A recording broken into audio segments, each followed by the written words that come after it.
Move fast, take risks. It's okay to try big things. You're better off trying something and having it not work and then learning from that than having not done anything at all. The thing that we are trying to do at Facebook is just help people connect and communicate more efficiently. That when you give everyone a voice and give people power, the system usually ends up in a really good place. So what we view our role as is giving people that power. I started Facebook when I was 19, right? So I was just a kid, right? And I knew nothing about business and nothing had ever been written about me. So a lot of these experiences along the way have been really new, and it took me some getting used to. We really believe that if you give people the right tools and you give people permission and control over who they want to share it with, then over time they will share more information. Just because it creates value for them to be able to build out their identity and communicate with all these different people. Well, the thing that's really important is that we need to give people complete control over their information. Right? People need to be able to say exactly who they want to share each piece of information that they're sharing. You know, when you have a website, just having someone be able to come and log in gives you some information about them and some context on who they are, but through things like Facebook Connect, you can really understand who the person is and be able to tailor your product to it. And I think it really comes down to what the core need is that the service is addressing, which is that people want to stay connected with their friends and family. Everyone has friends and family. Everyone is part of a community. People want to see what's going on with the people in their community. And that's really similar across every country. Right. But what we're thinking about is, we want to get as little dilution as possible and raise money on the most favorable terms.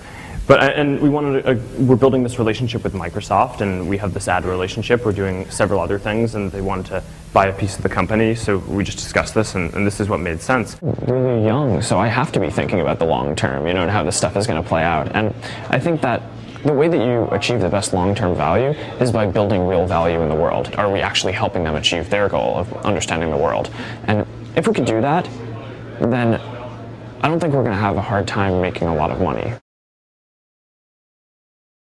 If you think about it, when you go to have a conversation with someone, if you know something about them going in, the more you know, the better of a conversation you can have, the better of kind of an interface you can have and you can provide. Now, I don't think the products and marketing are really any different, right? The more you're able to customize and personalize the products that you offer and the marketing that you have, I just think that the more effective it's going to be. When I got started in 2004, there was really no question I was going to build a website, right?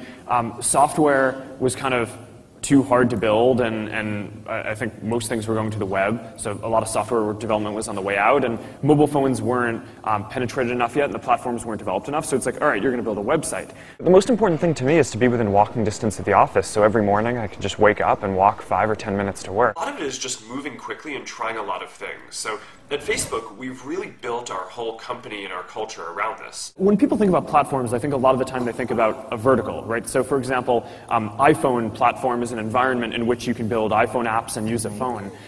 The type of platform that we're trying to build is horizontal in that it spans across all of these, right? We're trying to build an environment where people can build people-centric applications and design stuff in this personalized way everywhere. Whether it's on the web, on Facebook, on your own websites, in mobile applications, across all platforms. We have this tradition of having hackathons, which are events where all of our engineers and really the whole company get together and stay up all night just building things. In economics, there's the concept of elasticity, right? When the efficiency of doing something goes up, the demand for it goes up. And I think that this applies not only to how people use Facebook, but to how marketing is going to work and how development is going to work as well, right? The easier it is to build products, the more people build products. The more effective the marketing gets, the more people are going to advertise. When people don't care about what someone says about you in a movie, or even what you say, right? They care about what you build. Famously, Zuckerberg's little college campus networking site grew so fast, he was offered $1 billion by Yahoo 2 years later. And he said no. When I dropped out of college to start working on Facebook full-time out here, I later talked to my mom about it, and she told me that she knew that I was going to drop out of college.